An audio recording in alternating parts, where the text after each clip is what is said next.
Hello everyone, আসসালামু আলাইকুম।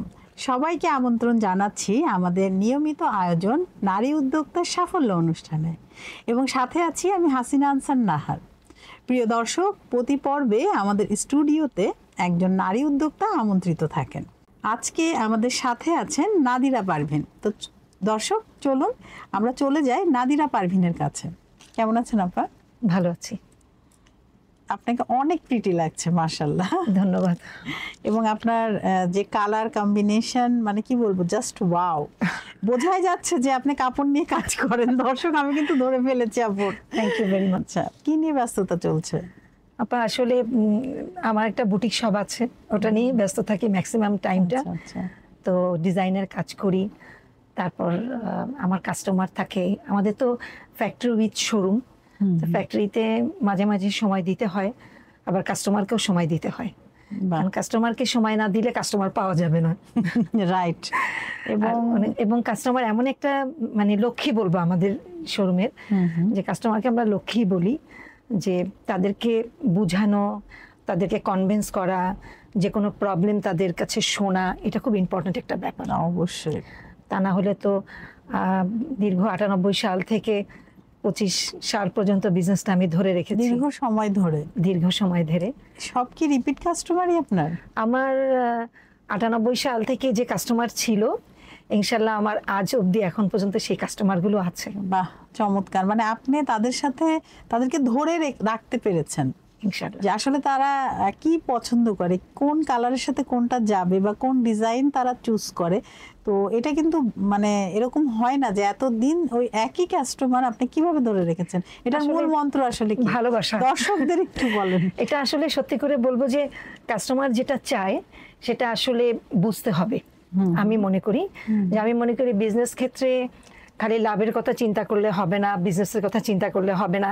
একটা কাস্টমার কি চাচ্ছে, একটা কাস্টমারকে যদি আমরা একটা তৈরি করে দিলাম, একটা ব্লাউজ তৈরি করে দিলাম, আজকাল তো মহিলাদের অনেক ধরনের প্রবলেম থাকে, যে এখানে সেট হচ্ছে না, ওখানে সেট হচ্ছে না।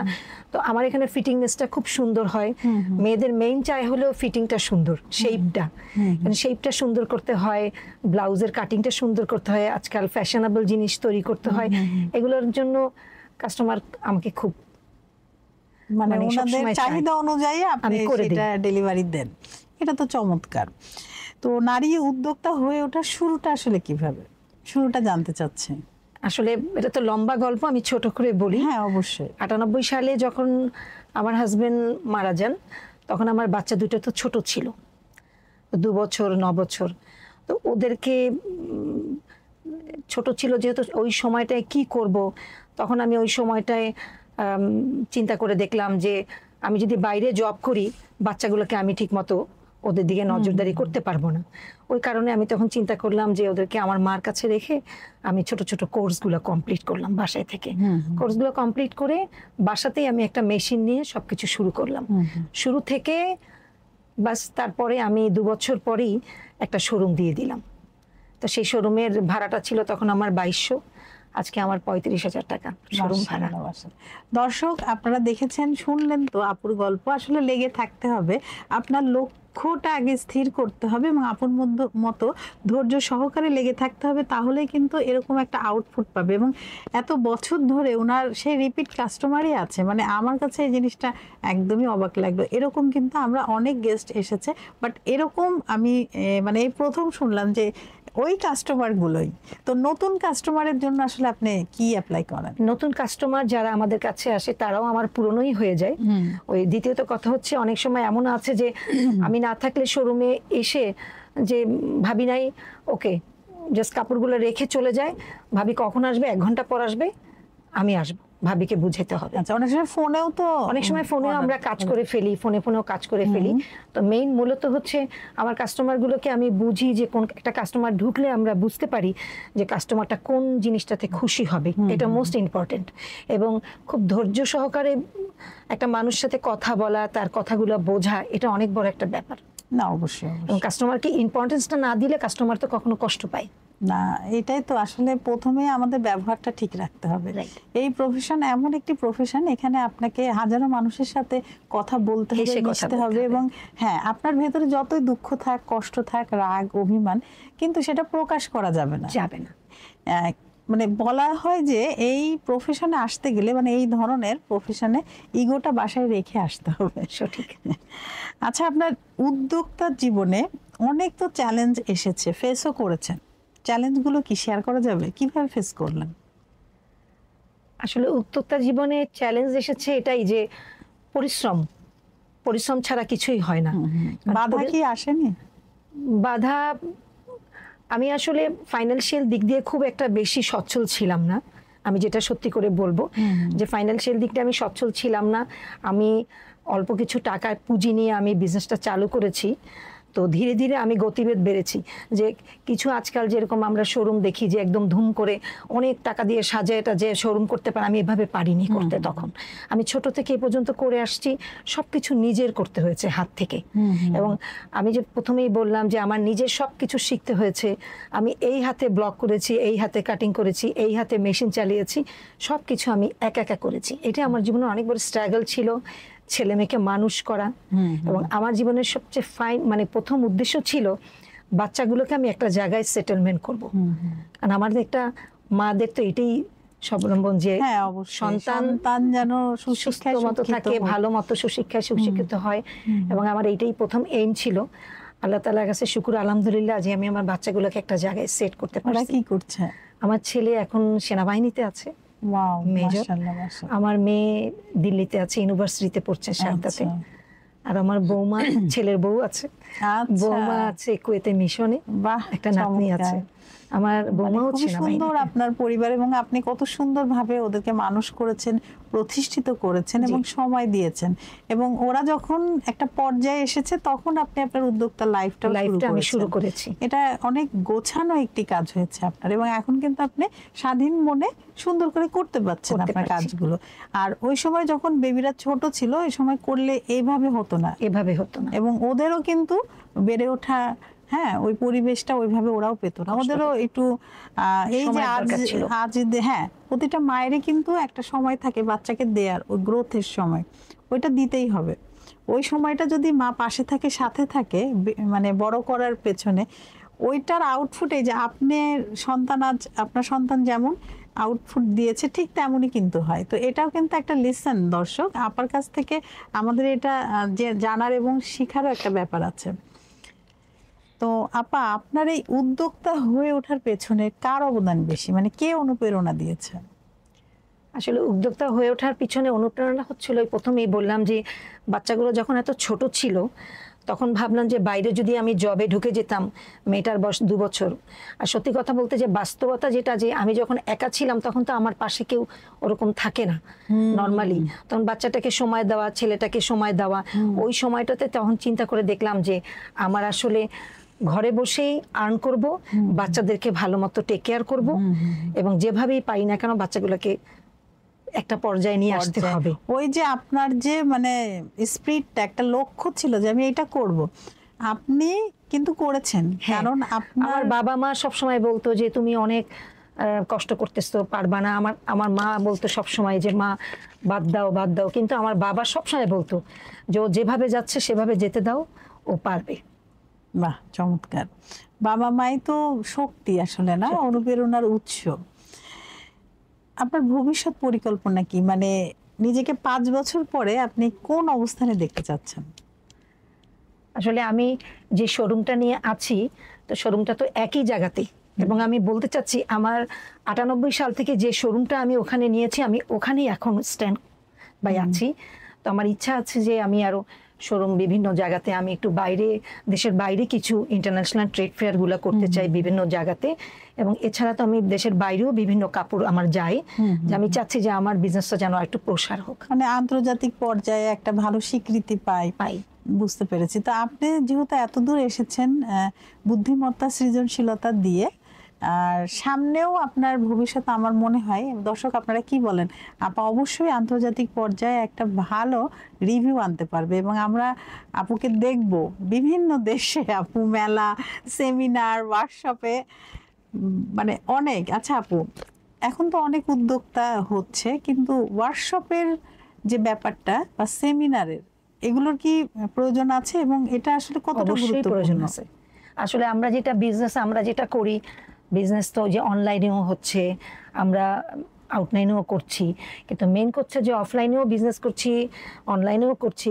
ওই একটাই কথা, যে কাস্টমার বিহেভিয়ারটা যদি ভালো না হয়, কাস্টমার আমার যদি বিজনেসের ধৈর্য শক্তিটা না হয়, এখানে আরো একটা কথা আছে, যে সমস্ত কর্মচারীদেরকে আমরা রেখে দিই বা আমরা যেটা চালাচ্ছি, তাদের সাথে একটা ধৈর্যের ব্যাপার আছে। তাদেরকে ঠিকমতো পেমেন্ট দেওয়া, তাদের ফ্যামিলি লুক আফটার করা, তাদের একটা প্রবলেম শোনা, ওদের প্রবলেমটা যখন আমরা জানতে পারবো, শুনতে পারবো, ওরা তো তখন আমাদের কাজটা সুন্দর মতো করতে পারবে। তা তো অবশ্যই। আচ্ছা, এখন আপনার কাস্টমাররা কেমন, আসলে ওই রিপিট কাস্টমাররা আলহামদুলিল্লাহ। কেমন, মানে ওদের অর্ডার গুলো কেমন, বেশি না না, আমাদের আল্লাহর রহমতে নাকি ওই ফেস্টিভ্যাল গুলোতে, বিশেষ ফেস্টিভ্যাল গুলোতে সবসময় বেশি থাকে। এছাড়া আল্লাহর রহমতে আমাদের মানে অলরাউন্ডার, আমাদের সব সময় একই রকম। আচ্ছা, এটা কিন্তু দেখা যায় না। এবং আর সবচেয়ে বেশি ইন্টারেস্টেড, যে আমি যদি বেশি বসি আমার কাস্টমার আরো বেশি আসে, আমি একটু কম বসলে কাস্টমার একটু কম আসে, এটা তো আমার উপরে ডিপেন্ড করে। তো বাট আমার রেগুলার যেরকম কাস্টমার থাকে, আমার সেরকমই আছে কাস্টমার। আচ্ছা, কাস্টমারের ডিমান্ড পূরণ করতে কি কোনো সমস্যা হয় বা কোনো চ্যালেঞ্জের সম্মুখীন হয়েছেন? না, কাস্টমার চ্যালেঞ্জের সম্মুখীন হইনি, কিন্তু কাস্টমার যেটা আমাদের সবসময় থাকে রেগুলার ওয়াইজ, ওনারা চায় যে ওনার সার্ভিসটা ভালো করে দাও। বা আজকাল তো সত্যি কথা বলতে অনেক ডিজাইন বের হয়েছে, এই যে ইন্টারনেট, নর্মাল পাকিস্তানি ড্রেস দেখেছেন তো, অনেক দামি দামি ড্রেসের এগুলো, তো এগুলো আসলে কাস্টমার অনেক সময় বোঝে না অনেক কিছু, তখন মানে দেখলে মনে করে এটাই বেস্ট, এটাই ট্রেন্ড, এটাই করতে হবে। কিন্তু অনেক সময় বোঝে না, এনে হয়তো বললো যে ভাবে কিচ্ছু বুঝতেছি না, অসুবিধা নাই, যা বোঝার আপনিই বুঝবেন, আপনিই করবেন। ওগুলো আমাদেরকে মাথা খাটাইতে হয়। চ্যালেঞ্জিং আপনার, কারণ সেটা তো অন্য দেশের একটা অন্য রকম স্টাইলের, অন্য অনেক সময় ক্যাটালগ থাকে না, তখন মাথা খাটাইতে হয়। আমার দর্জির সাথে মাথা খাটাইতে, কারিগরের সাথে মাথা খাটাইতে হয়, বুঝাইতে হয়। এগুলোই আসলে বিজনেসটা যত বেশি দেখবো তত বেশি জানবো, এটাই তো নিয়ম। আচ্ছা, এবার চলে যাই আমরা ছোটবেলায়। তো আপনার বেড়ে ওঠা, জন্ম, পড়ালেখা কোথায়? আমি আসলে লেখাপড়া করেছি সিদ্ধেশ্বরী গার্লস স্কুলে। আচ্ছা আচ্ছা। আর আমার তো ইডেনে পড়াশোনা করেছি। তো মেইন হচ্ছে আমি ইন্টারমিডিয়েট পর্যন্ত পড়াশোনা করার পর আমার বিয়েটা খুব আর্লি হয়ে যায়। আচ্ছা, তো আমি বিয়ের পরে চলে গেলাম বগুড়াতে। বগুড়া থেকে এই পোস্টিং লাইফ, তো ছেলে মেয়ে হয়ে গেল। তারপরে আর আমার পড়াশোনার প্রতি আমি আগাতে পারিনি, কারণ আগাবো বলে চিন্তা করলাম যে হাজবেন্ড খুব চেষ্টা করেছে আমাকে, অতিরিক্ত ভালোবাসা যেটা পড়াশোনা হয় না। আচ্ছা, মানে ভাইয়া আপনাকে পুশ করেছে, বাট আপনার ইচ্ছা ছিল না, খালি ভাইয়ার সাথে গল্প মারার ইচ্ছা ছিল না। দর্শক, আচ্ছা, ভাইয়ার সাথে প্রথম পরিচয় কিভাবে? পরিণয়? ওর সাথে আমার প্রথম পরিচয় আমার টেলিফোনে। এটা কত সাল আগে? এটা তো আমার 88 সালে আমার বিয়ে হয়েছে। আচ্ছা, 88 সালে আমার বিয়ে। 88 সালে তো অনেক বড় মোবাইল হয়েছিল, তখন তো মোবাইল ছিল না, টেলিফোনে ছিল। একটা প্রোগ্রামে গিয়েছিলাম, আমাকে দেখেছিল। ও আচ্ছা, আমাকে কল করেছিল, তখন ওইভাবে পরিচয়। আচ্ছা, প্রস্তাবটা কে দেয়, আপনি না ভাইয়া? প্রস্তাবটা ওর বাবা মাকে দিয়ে দেয়, নিয়ে আসে আমাদের বাড়িতে। আর প্রথম ভালোবাসার কথা কে জানায় এবং সেই কথাটা কি ছিল? বিয়ের পরে আসলে জানতে পেরেছে, বিয়ের আগে তো কেউ জানতো না। তো যখন বিয়ে হয়ে গেল তখন জানতে পেরেছে আমাদের ফ্যামিলি। হ্যাঁ, আমি বলছি ভাইয়া যখন আপনাকে ফোনে আপনার সাথে কথা বললো, নিশ্চয়ই প্রেম নিবেদন করেছিল, তো সেই ডায়লগটা কি ছিল? প্রথম ডায়লগ ভাইয়া, প্রথম ডায়লগটা ছিল যে আমি যদি বিয়ে করি তোমাকেই করব। সরাসরি বিয়ে পর্যন্ত চলে গেছে। আপনার উত্তরটা কি ছিল? আমি যখন কিছু বলতে পারিনি, বুঝি রে আসলে, মানে আপনি মানে হচকিয়ে গেছেন, থমকে গেছেন যে এটা আবার কি, হঠাৎ করে বিয়ে। আচ্ছা, তারপর রেগুলার কথা হতো দুজনের? খুব কম, তখন তো টেলিফোনের যুগ ছিল, বাবা মারা ছিল, বাবা আব্বার রুমে ফোন দিত, ওর সাথে আপনার তো অনেক সমস্যা ছিল। আমাদের তো তখন ফোন ছিল, টেলিফোন ছিল, আব্বার রুমে থাকতো ফোন। আর মজা ছিল সবচেয়ে যে ও বিভিন্ন জায়গায় পোস্টিং ছিল, ও সিলেট থেকে চিঠি পাঠাতো, ও সিলেটের মধ্যে চিঠির মধ্যেই লিখে দিত আমাকে যে অমুক দিন আসবো, অমুক তারিখে ফ্রেন্ডের বাসায় থাকবা, কথা হবে। আচ্ছা, কিন্তু আসলে তো আমাদের চিঠিতেই যোগাযোগটা বেশি হতো, তখন তো এরকম ছিল না। হ্যাঁ, তখন ভালো ছিল, প্রেমগুলো অনেক সুন্দর ছিল না? ভালো এখন ছিল। একটু বেশি অ্যাভেলেবেল হয়ে গেছে সেটাই। না? ওই যে তারও আগে কবুতরের পায়ে চিঠি বেঁধে দিত, আর ওই দিন একটা কার্টুনে দেখলাম যে এখন যদি কবুতরের পায়ে চিঠি বেঁধে দিত, যে চিঠিটা আবার ফেরত আসবে, তো ওই যে তার প্রেমিক সে কবুতরটা জবাই করে খেয়ে ফেলবে, মানে খেয়ে এইরকম, ফেলবে। মানে বর্তমান যুগের যে অবস্থা। অনেক সেটাই। মজার ছিল এই কার্টুনটা, তো খুবই ভালো লাগলো আপনার এই কথাগুলো শুনে। তো ছোটবেলার একটা কোনো স্মৃতি যেটা মনে পড়লে মনটা খুবই ভালো হয়ে যায় বা ফিরে যেতে ইচ্ছা করে? ইচ্ছে করে ছোটকালে বান্ধবীদের সাথে ঘুরতে, এইটা মানে হৃদয় ছোঁয়া একটা খুব কথা ইচ্ছা হয়। বললেন। মনে হয় যে আমরা যখন বান্ধবীরা ঘুরতাম একসাথে, একসাথে তিনজনে রিক্সায় উঠতাম, মজা করতাম, ঘুরতাম ফিরতাম, তখন আসলে কোনোদিন ভাবি নাই যে আসলে ওদেরকে পাবো না। ছোটকালের বান্ধবীরা এখনো আছে, এক একজন দূরে দূরে চলে গেছে, কিন্তু এখনো যখন ছোটকালের বান্ধবীদেরকে পাই না, ভুলে যাই, তো মনে হয় যে ওদের সাথে থাকতে খুব ভালো লাগে। এটা অনেক মিস করি আসলে। না, এটা আসলে ছোটবেলার ওই যে মানে শৈশবের বন্ধুত্ব, সেটা কিন্তু কখনো শেষ হয় কখনো না। শেষ হয় না। আপনি এরপরে অনেক বন্ধু হবে, কিন্তু সেই যে মনের একটা ভালোবাসা, সেই দাগ কাটা বন্ধুত্ব সেটা কিন্তু হয় না। আমি অনেক দেখেছি। একসাথে আমরা গল্প করতাম, শুয়ে থাকতাম, বসে থাকতাম, কোনো সময় গাছে উঠতাম, মানে এলাকার মধ্যে তো কিছু গাছও থাকে, মজা করে পেয়ারা খেতাম। হ্যাঁ, ওটা তো একটা আলাদা আনন্দ ওগুলো তো, ছিল। ওই জিনিসগুলো আর কখনো পাবো না। এবং আমাদের বাচ্চা কাচ্চারা তো এগুলো আসলে ফিল করে, বোঝেই নাই। না, ওদের তো আমরা ওই পরিবেশটা দিইনি। ওদের তো ওই যে ফার্মের মুরগির মতো আমরা বড় করছি। আমরা কিন্তু দেশি মুরগির মতো ছিলাম, ছোটাছুটি, খেলাধুলা, কত রকম খেলা ছিল। আপনার প্রিয় খেলা কি ছিল আপা? আমার ব্যাডমিন্টন। তাই? ব্যাডমিন্টন, ওই যে শীতের একটা আসলে আমাদের ওইগুলা হচ্ছে কোর্ট করতো। আমার অনেকগুলো চাচাতো ভাই ছিল, চাচাতো বোন, তো আমরা ওই ব্যাডমিন্টনটা খেলতাম। মানে এটা অন্যরকম একটা ব্যাপার ছিল। আর সন্ধ্যার পরে বিশেষ করে খেলাটা হতো, লাইটের দিয়ে রাখতো। হ্যাঁ হ্যাঁ, লাইট দিত, মানে খুবই ভালো লাগতো। ওই জিনিসগুলো কিন্তু আমাদের বাচ্চারা পায়নি। আসলে আমাদের গার্জিয়ানরাও আমরা এত বেশি ব্যস্ত হয়ে গিয়েছি যে আমরা ওইভাবে সময় দিতে পারছি না বাচ্চাদের। আচ্ছা, এমন যদি হতো যে আপনাকে বলা হতো যে আপনি একটা বিশেষ ক্ষমতা পাবেন, এমন সময় আপনি এমন কিছু বদলাতে চান, আপনার জীবনে বদলাতে পারবেন, তাহলে সেটা কি? মানে আমাকে যদি কেউ কিছু বলতো যে আপনি নতুন কিছু, আমি ছোটকালের জীবনে চলে যেতাম, জীবনটাকে নতুন করে শুরু করতাম। ও আচ্ছা, হ্যাঁ, এটা তো অবশ্যই, জীবনকে সবাই নতুন ভাবে মনে করতাম যে আবার বাবা মাকে পেতাম, ছোটকালে বাবা মাকে পেতাম, যেমন বাবা মা এখন নাই, আমরা এখন ফিল করি যে বাবা নাই, মা নাই। মানে যখন মনে হয় তখন খুব কষ্ট লাগে। বাবা মা যখন কারো না থাকে তখন এটা অনুভব করা যায় না, যে বাবা মা কি জিনিস। সেটাই, আসলে যার থাকে সে হয়তো ওইভাবে বুঝছে না, কিন্তু যার থাকে না, মানে হয় না যে অনেক সময় আমরা বলতাম যে মা আপনি এত চিন্তা করেন কেন, আপনি খান না কেন, আমাদের জন্য রেখে দিয়েছেন। এখন আমরা ফিল করি। আমার আম্মা বলতো তুমি এখন বুঝবা না, তোমার যখন সন্তান হবে তুমি তখন বুঝবা। এখন ওই ফিলটা করি যে না, আসলে মা তো ঠিকই বলতেন, আব্বু তো ঠিকই বলতেন। তো এটাই মনে হয় বাস্তবতা। তো আপা, আসলে কথা বলতে বলতে আমরা প্রায় অনুষ্ঠানের শেষ দিকে চলে এসেছি। খুবই ভালো লাগলো আপনার সাথে কথা বলে। তো যারা নতুন ব্যবসায় আসতে চান তারা আসলে কি করবে, তাদের জন্য কিছু যদি অ্যাডভাইস আমাদের দর্শকের উদ্দেশ্যে বলতেন। আসলে যারা নতুন ব্যবসায় আসতে চান, অবশ্যই বলবো যে একটা কথা, যে অন্ততপক্ষে কাস্টমারদের সাথে সবসময় বিহেভিয়ার ভালো করতে হবে এবং ধৈর্য সহকারে কাস্টমার কি চায় সেটা ভালো মতো জানতে হবে। কারণ ওই জিনিসটা না জানলে কাস্টমারকে কখনো কাস্টমারের মনটা পাওয়া যাবে না। একটা জিনিস হচ্ছে, কাস্টমার একটা জিনিস কিনতে চাইলো, সেই জিনিসটা কাস্টমারকে এক্সপ্লেন করতে হবে, কেন দাম বেশি, কেন দাম নিচ্ছি, বা কেন জিনিসটা প্রোডাক্টটা কি। এই জিনিসটা খুব ইম্পর্টেন্ট। আমি মনে করি যে আমরা হয়তো আমরাও কাপড় কিনি মার্কেটে গিয়ে, হয়তো আমরাও কিন্তু যাচাই করতে চাই। একটা দোকানে কাপড় কিনতে গেলে আমরাও বলি যে প্রোডাক্টটা কি, দামটা কত।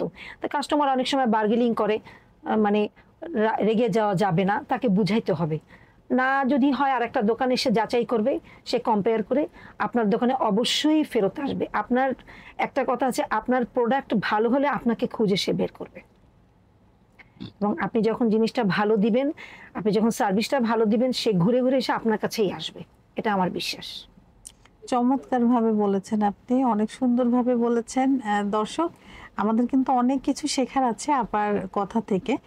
তো আপা, অনেকটা সময় হলো, কথা বলতে বলতে আমরা অনুষ্ঠানের একদম শেষ দিকে আপনাকে চলে অনেক এসেছি। ধন্যবাদ। এবং আপনার কেমন লাগলো আমাদের এই অসম্ভব ভালো লেগেছে। আমি তো বললাম যে পরিবেশটা খুব হোমলি পরিবেশ, আমার কাছে এত ভালো লেগেছে সবাইকে।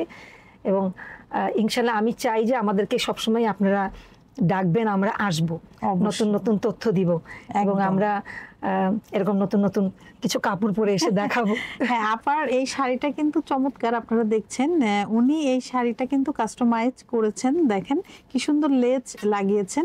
আপনারা চাইলেই কিন্তু আপুর পেজে এগুলো অর্ডার করতে পারেন। এই যে আপু দেখাচ্ছে কি সুন্দর, এমন আমরা কিন্তু এই ডিজাইন কোনো সময় দেখি না, এটা আপুর নিজের করা। তো এরকম সুন্দর সুন্দর শাড়ি পেতে আপু কোথায় ভিজিট করবে একটু বলে দেন। আমার সূচনা বুটিক্স, কাফরুল কচুক্ষেত 169, এটা আমাদের ফেসবুকে আছে সূচনা বুটিক্স, আমরা দিয়ে দিব লিঙ্কটা আপনাদেরকে। আপনার ডেলিভারি ম্যান আছে? আমার ডেলিভারি ম্যান আছে, আমরা অনলাইন আছে, আপনি সূচনা বুটিক্স সার্চ দিলে পেয়ে যাবেন। কয়টা থেকে কয়টা পর্যন্ত খোলা? আমাদের সকাল 10টা থেকে লাঞ্চ আওয়ার পর্যন্ত খোলা থাকে, আবার বিকাল 4টা থেকে রাত 10টা পর্যন্ত। বাহ, চমৎকার। দর্শক, এমন সুন্দর সুন্দর পণ্য যদি আপনারা চান তাহলে অবশ্যই সূচনা বুটিক্সে আপনারা যোগাযোগ করুন, ইনবক্স করতে পারেন, সেখানে মোবাইল নাম্বার আছে, আপনাকে কল দিতে পারেন, অথবা সরাসরি আপার শপে যেতেও পারেন। সো এরকম কিন্তু দারুণ দারুণ প্রোডাক্ট আপনারা পাবেন এবং ডেলিভারি ম্যান যথাসময়ে আপনাদের কাছে পৌঁছে দেবে। তো আপু, অনেক ধন্যবাদ। অনেক ধন্যবাদ। 21 সংবাদকে ধন্যবাদ, আপনাকে অসংখ্য ধন্যবাদ আমাকে ডাকার জন্য। আবারও নতুন কোনো আয়োজনে আপনার সাথে আমাদের দেখা। অবশ্যই, ধন্যবাদ। ওয়ালাইকুম আসসালাম। দর্শক, আপনারা যারা এতক্ষণ আমাদের সাথে ছিলেন, আমাদের পাশে ছিলেন, আপনাদের সবাইকে অসংখ্য ধন্যবাদ। আবারও নতুন কোনো অতিথিকে নিয়ে আপনাদের সবার মাঝে আমি হাসিনা আনসার আবারও উপস্থিত হব। ততক্ষণ পর্যন্ত আপনারা সবাই ভালো থাকুন, সুস্থ থাকুন এবং আমাদের সাথে থাকুন। আল্লাহ হাফেজ।